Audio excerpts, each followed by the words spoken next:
लिए अब जरा उन आईपीओस की बात कर लेते हैं जो कल से खुल चुके हैं और इनमें से कुछ एक आईपीओस पे काफ़ी शानदार रिस्पांस भी काफ़ी अच्छा देखने को मिल रहा है।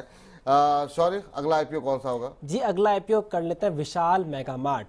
8,000 करोड़ का आईपीओ है, पूरा ही ऑफर फॉर सेल है, लेकिन ये पूरी तरह सब्सक्राइब हो चुका है।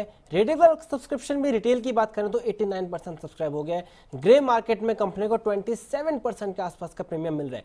लेकिन यहाँ पर क्वेश्चन ये है कि जिस सेक्टर में है उस सेक्टर को लेकर दिक्कत आ रही है। ऑल्दो अपने बाकी कंपेटिटर्स के मुकाबले इसकी ग्रोथ अच्छी रही है, लेकिन पूरा जो रिटेल सेक्टर है वो ई कॉमर्स के जैसे टेंशन में है। और नॉट जस्ट इंडिया, हमने अमेरिका में भी देखा है कि जो टारगेट, नॉर्डस्टॉर्म जैसी कंपनीज हैं वो स्ट्रगल कर रही हैं। पूरे अगर वर्ल्ड वाइड देखें, सिर्फ वॉलमार्ट ऐसी है जो अपने आप को सर्वाइव कर पाई। उसकी वजह है कि उसका साइज बहुत बड़ा है, तो उसकी वजह से वो अपने सप्लायर से अच्छे डील्स ले पाती है, डिस्काउंट पे लेती है, सारा जो बेनिफिट है वो कस्टमर्स को पास ऑन करती है, जिस वजह से वॉलमार्ट, क्योंकि साइज है और एग्जीक्यूशन में बहुत अच्छी है, इसलिए सर्वाइव कर पा रही है। लेकिन इंडिया में कहे तो ऐसा नहीं लगता कि नए वॉलमार्ट, विशाल मेगा मार्ट, उनके पास इतना बड़ा साइज है या पावर है कि वो ऐसा फायदा उठा सके। तो उसमें क्वेश्चन है जिस सेक्टर में, क्या सेक्टर में वो जान है कि इस कंपनी में लगाया जाए, क्योंकि ई कॉमर्स से अच्छी खासी दिक्कत देखने को मिल रही है पूरे सेक्टर को ही। चलिए, कुछ एक कंसर्न आपने जो जताए हैं उसका हल जो है हम अरुण सर से पूछ लेते हैं। सब्सक्राइब पूरी तरीके से हो चुका है इशू, रिटेल हिस्सा अभी 10% बाकी है सब्सक्राइब होने के लिए, 90% सब्सक्राइब हो गया है। बड़ा इशू है ओएफएस के चलते, थोड़ा सा मुझे लगता है कि थोड़ा सा हो सकता है हिचकिचाहट होगी। पूरा ही हिस्सा ओएफएस का है तो लोग कई बार हिचकिचाते हैं, लेकिन ग्रे मार्केट में प्रीमियम अच्छा देखने को मिल रहा है। 74-78 रुपये के प्राइस बैंड पे अगर 21 रुपये का जो है अगर हम देखें तो ग्रे मार्केट प्रीमियम है तो उसे खराब नहीं कहा जाएगा। अरुण जी, आपकी टिप्पणी क्या होगी सर विशाल मेगा मार्ट? सर, तीन चार चीज कहूंगा। अगर आप इस कंपनी को देखें तो इसके तीन बड़े सेगमेंट हैं। पहला सेगमेंट है अफोर्डेबल एस्पिरेशनल फैशन, जो लगभग 50% सेल जिससे आती है। दूसरा है जो आप जनरल मर्चेंडाइज की बात करते हैं, जिसके अंदर में कुछ छोटे अप्लायंसेज आ जाते हैं,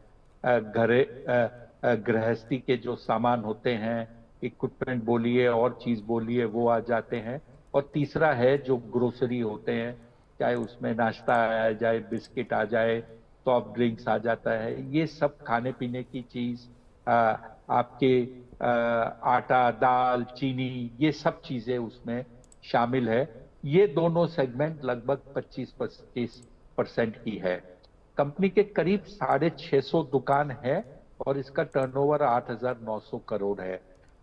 इसको अगर आप जो लार्जेस्ट प्लेयर है रिटेल के अंदर उससे कंपेयर करें डीमार्ट से, तो डीमार्ट का सेल कुछ इससे करीब करीब 6 गुना ज्यादा 52-53 हजार करोड़ के है, और उसके जो दुकान है इससे आधे से कम है, करीब 250 दुकान है। लेकिन उसके सेगमेंट अलग है। अफोर्डेबल एस्पिरेशनल फैशन जो है वो उसके लिए फैशन बोलकर नहीं है, कुछ एसेंशियल गारमेंट्स वगैरह हैं, और ये सिर्फ 22-23% उसको कंट्रीब्यूट करता है। उसका सबसे बड़ा जो कंट्रीब्यूशन है वो आपके प्रोडक्ट्स है, जो ग्रोसरी के प्रोडक्ट्स होते हैं, जो घर में हर महीने जो आपको चीजें लगती है उससे कंट्रीब्यूट करता है। उसके मार्जिन्स विशाल से ज्यादा है और इसलिए उसकी वैल्यूएशन भी विशाल से ज्यादा ट्रेड करती है। अब अगर आप दोनों का बिजनेस कंपेयर करें तो न विशाल डीमार्ट से कंपेरेबल है, न डीमार्ट विशाल से कंपेरेबल है। दोनों अलग सेगमेंट में हैं। और मुझे ये जो ई कॉमर्स, क्विक कॉमर्स से जो लोग चिंता जता रहे हैं, मेरे ख्याल से ये बहुत ज्यादा कंपेरेबल नहीं है, क्योंकि लोग जो महीने का खर्च एक साथ करके सामान मंगाते हैं उनको क्विक कॉमर्स वाला कभी भी केटर नहीं करता। क्विक कॉमर्स उनको केटर करता है जिनको 2 मिनट में 3 अंडे चाहिए या 2 नींबू चाहिए, पाव किलो आलू चाहिए, और इमरजेंसी में शॉपिंग करते हैं। तो माफ कीजिएगा अगर मैं ये बात कहते हुए किसी को बुरा लगे कि आज के जो न्यू जेन है, नेक्स्ट जेन है, जो हिसाब किताब नहीं रखते और लास्ट मिनट शॉपिंग करते हैं, ये उनके लिए ये क्विक कॉमर्स है। जी, अब जरा सर ये बताइए करें क्या, मतलब विशाल मेगा मार्ट में पैसे लगाने या नहीं लगाने? सर अप्लाई कीजिए, लिस्टिंग गेन मिल सकता है। और अगर आपको मान लीजिए 20 से 30% का लिस्टिंग गेन मिलता है तो हो सकता है आप एक व्यू लेकर प्रॉफिट बुक करें और फिर वेट करें शेयर कंसोलिडेट होकर एक अपने लेवल पर आ जाए, फिर डिसाइड कीजिए क्या करना है। ठीक है, तो अप्लाई कीजिए, आप अप्लाई करना चाह रहे हैं और लिस्टिंग गेन लेकर के लेकिन निकल जाइए जिस दिन लिस्टिंग हो।